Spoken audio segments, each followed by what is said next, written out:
ఇప్పుడున్నటువంటి పరిస్థితుల్లో చాలామందికి బిజినెస్ చేయాలనే ఆలోచనలే ఎక్కువ ఉన్నాయి. ఎందుకనంటే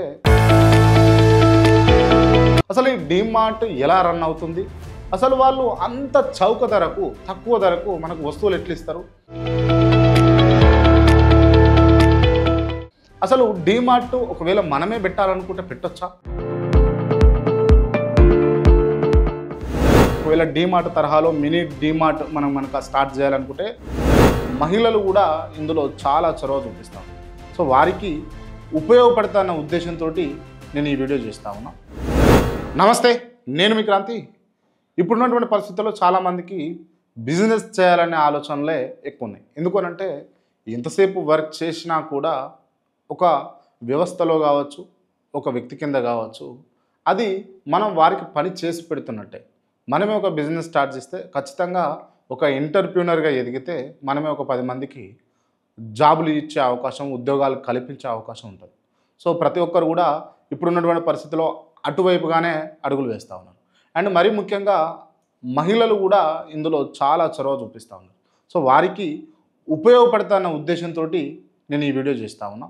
రైట్, వీడియోకి వెళ్తే అసలు డీమార్ట్ ఈ పేరు వినగానే హైదరాబాద్ ప్రజలకు, పర్టికులర్గా హైదరాబాద్లో నివసిస్తున్నటువంటి వాళ్ళకు ఖచ్చితంగా డీమార్ట్ తెలియని వారే ఉండరు.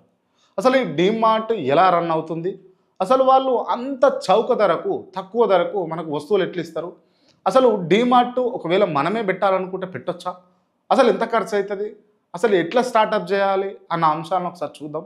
ఫస్ట్ డీమార్ట్ గురించి మనం చాలా అంశాలు చెప్పుకోవాలి. డీమార్ట్లో వారు చాలా తక్కువ ధరకి ఇస్తారు. అంటే మార్కెట్తో కంపేర్ చేస్తే చాలా మార్ట్స్ ఉన్నాయి మార్కెట్లో, వివిధ మార్ట్స్ పేరు చెప్పను, బట్ ఆ మార్ట్స్ కంపేర్ చేస్తే కనుక డీమార్ట్లో చాలా తక్కువ ధరకు మనం వస్తువులు కొనుగోలు చేస్తుంటాం.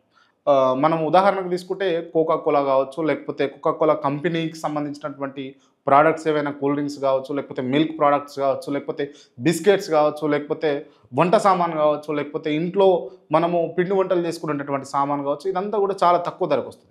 ఒకసారి వీడియో ఎక్కడ కూడా స్కిప్ చేయకుండా ప్రతి ఒక్కరు పూర్తిగా చూడండి.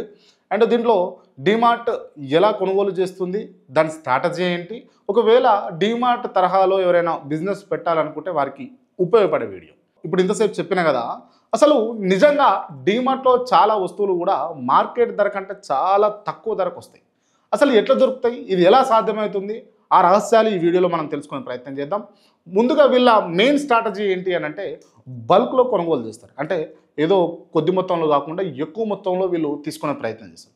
దీనికి ముందుగా డీమార్ట్ ఏం చేస్తుందంటే చాలా పెద్ద మొత్తంలో స్టాక్ను ఒకేసారి కొనుగోలు చేసి పెద్ద మొత్తంలో కొనడం ద్వారా తయారీదారులు ఎవరైతే ఉంటారో వారి నుండి వీళ్లకు తక్కువ ధర ఇచ్చే అవకాశాలు ఉంటాయి. దీనిని ఎకానమీ ఆఫ్ స్కేల్ అంటారు. అంటే క్వాంటిటీ పెరిగితే ధర తగ్గుతూ ఉంది.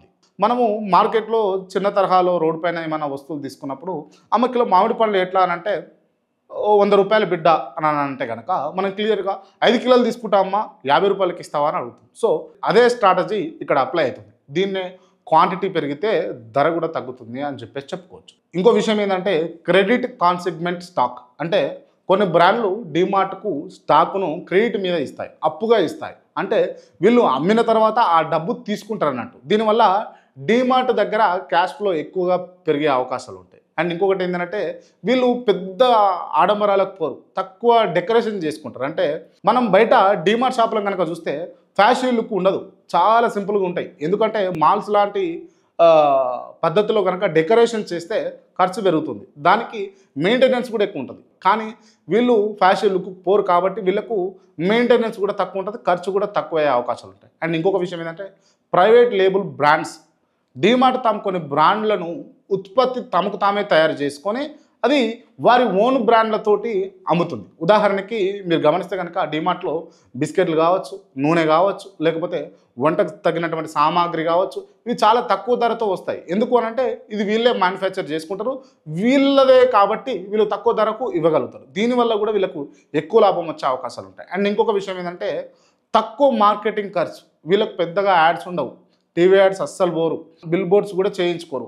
వాళ్ళు మౌత్ ఆఫ్ వర్డ్ మీద ఎక్కువ ఆధారపడి ఉంటారు. అంటే డీమార్ట్లో చాలా తక్కువ ధరకు వస్తుందక్క, నేను ఇక్కడ తీసుకొచ్చిన ఈ సామాను, ఇది ఎక్కడ తీసుకొచ్చినావు అని అంటే ఇది ఇక్కడ తీసుకొచ్చిన, డీమార్ట్లో చాలా తక్కువ ధరకు వస్తుంది అని చెప్పేసి మనము ఒకరితో ఒకరు మాట్లాడి మనం మౌత్ పబ్లిసిటీ చేస్తాం కదా, దీనిపైనే ఎక్కువ డీమార్ట్ ఆధారపడి ఉంటుంది. అండ్ దీనివల్ల ఆదాయాన్ని కూడా తిరిగి కస్టమర్లకు దీని ద్వారానే మెయిన్గా ఈ ఏవైతే బిల్ బోర్డ్స్ కావచ్చు, లేకపోతే హోర్డింగ్స్ కావచ్చు, లేకపోతే యాడ్స్ మీద ఖర్చు పెట్టాల్సిన అమౌంట్ అంతా కూడా ఇది కస్టమర్లకే తిరిగి తక్కువ ధర రూపంలో ఇచ్చే ప్రయత్నాలు చేస్తుంది డీమార్ట్. ఇదే కాదు, వీళ్ళ సరఫరా నెట్వర్క్ చాలా స్ట్రాంగ్గా ఉంటుంది. నేరుగా వీళ్ళు తయారీదారుల నుంచి తీసుకుంటారు, ఫర్మ్ గేట్స్ నుంచి తీసుకుంటారు, వేర్హౌస్ల నుంచి వీళ్ళే తీసుకుంటారు. అండ్ ఈ సరఫరా స్టోర్కు కావాల్సిన సరఫరా అంతా వీళ్ళే చూసుకుంటారు. ఇది చాలా ఖర్చులు తగ్గించడంలో కీలకమైన అంశంగా మనము చెప్పుకోవచ్చు. ఎందుకు అంటే డీమార్ట్ తక్కువ ధరకు వస్తువులను ఇస్తుంది కాబట్టి ఇది మెయిన్ కీ. ఇప్పుడు ఇంతసేపు చెప్పింది విన్నారు కదా, ఒకవేళ డీమార్ట్ తరహాలో వ్యాపారం మనమే చేయాలి, మనమే ప్రారంభించాలి. ఇప్పుడు మనమే ఈ ప్రశ్న కనుక వేసుకుంటే, ఒక చిన్న స్థాయి డిస్కౌంట్ షాపు మొదలు పెట్టాలంటే ఎట్లా అన్న ప్రశ్న కనుక మీ మదిలో మెదిలితే తప్పకుండా ఈ వీడియో చూడండి. వ్యాపారం మోడల్ ఎంపిక చేసుకోవాలి ఫస్ట్. అంటే ముందుగా మీరు ఏ ఐటమ్స్ మీద ఫోకస్ చేయాలని అనుకుంటున్నారో, అంటే ఒక కిరాణా షాపు లాగా పెట్టాలనుకుంటారా, లేకపోతే వంట సామాన్లకు సంబంధించిందే పెట్టాలనుకుంటారా, లేకపోతే గార్మెంట్స్ పెట్టాలనుకుంటారా, లేకపోతే ఇతర ఏది పెట్టాలనుకుంటారో ఒకసారి ఆలోచన చేసుకోవాలి. లేదు మేము మిక్స్డ్ మినీ డీమార్ట్ లాగా చేయాలనుకుంటున్నాము అని అనుకుంటే కనుక ఫస్ట్ మనం ఆలోచన చేసుకోవాలి. అండ్ రెండవది ఏంటంటే స్థలము కావాలి. అండ్ షాపు ఏర్పాటు చేసుకోవడానికి మనకు దాదాపు ఒక 1000 గజాల నుంచి 2000 గజాల దాకా స్థలం సరిపోతుంది చిన్న మొత్తంలో పెట్టుకోవడానికి. అండ్ రద్దీగా ఉండే రహదారి పక్కన చూసుకుంటే బాగుంటుంది. And simple shelving, billing counter and stock room ఇవి బేసిక్గా ఉండాల్సినటువంటి అంశాలు. మరి వీటికి పెట్టుబడి ఎట్లా అని అనుకుంటే కనుక ఆ పెట్టుబడి ఏ విధంగా మనం పెట్టుకుంటే సరిపోతుందో ఒకసారి చూసే ప్రయత్నం చేద్దాం. వస్తువుల మీద ఆధారపడి మొదట పెట్టుబడి ఉంటుంది కాబట్టి స్టార్ట్ చేయాలంటే సరిపడే స్థాయిలో దాదాపు ఒక 5 లక్షల నుంచి 15 లక్షల మధ్యలో మొదలు పెట్టవచ్చు. సరఫరాదారుల ఎంపిక ఇది చాలా కీలకం. డీమార్ట్కు ఏ తరహాలో వస్తువులను సరఫరా చేస్తారో మనం పెట్టబోయేటటువంటి షాపుకు కూడా వస్తువులు సరఫరా కావాలంటే హిందుస్థాన్ యూనిలివర్, ఐటీసీ, బ్రిటానియా వీటికి సంబంధించిన డిస్ట్రిబ్యూటర్లతో డీల్ చేసుకోవాలి. లేదు అనుకుంటే ఉడాన్, అదేవిధంగా జంబూ టైల్ లాంటి ఆన్లైన్ హోల్సేల్ ప్లాట్ఫామ్లు కూడా మనం ఉపయోగించుకునే అవకాశం ఉంది. అండ్ మార్కెటింగ్ టిప్స్ చాలా ముఖ్యంగా మనకున్నటువంటి వసతులతో వాట్సాప్ గ్రూపులో షేర్ చేయడం కావచ్చు, జస్ట్ డైల్లో పెట్టుకోవడం కావచ్చు, లేకపోతే గూగుల్ మై బిజినెస్ ఇవి చాలా మనకు ఉపయోగపడే మొదటి అడుగులు. ప్రారంభంలో మనం ఒకవేళ బిజినెస్ ముందుకు తీసుకెళ్ళాలి అని అనుకుంటే ఏ విధంగా పబ్లిక్ని అట్రాక్ట్ చేయాలన్న ఆలోచన కనుక వస్తే బై 1 get 1 అని పెట్టాలి. బిలో ఎంఆర్పి డీల్స్ పెడితే కనుక కస్టమర్లు ఈజీగా వచ్చే అవకాశం ఉంటుంది. అండ్ నెలకోసారో లేకపోతే వారానికోసారో ధమాకా డీల్స్ డే పెడితే అద్భుతంగా మనకు వర్కౌట్ అయ్యే అవకాశం ఉంటుంది. ఇంతసేపు చెప్పింది విన్నారు కదా, ఒకవేళ డీమార్ట్ తరహాలో మినీ డీమార్ట్ మనకు స్టార్ట్ చేయాలనుకుంటే లో మార్జిన్ హై వాల్యూమ్ వ్యాపారమే దీని బలం. సరైన ప్రణాళిక ఉంటే మనం కూడా మినీ డీమార్ట్ కాదు మ్యాక్సిమం డీమార్ట్ను కూడా సక్సెస్ఫుల్గా నడపవచ్చు. జై హింద్.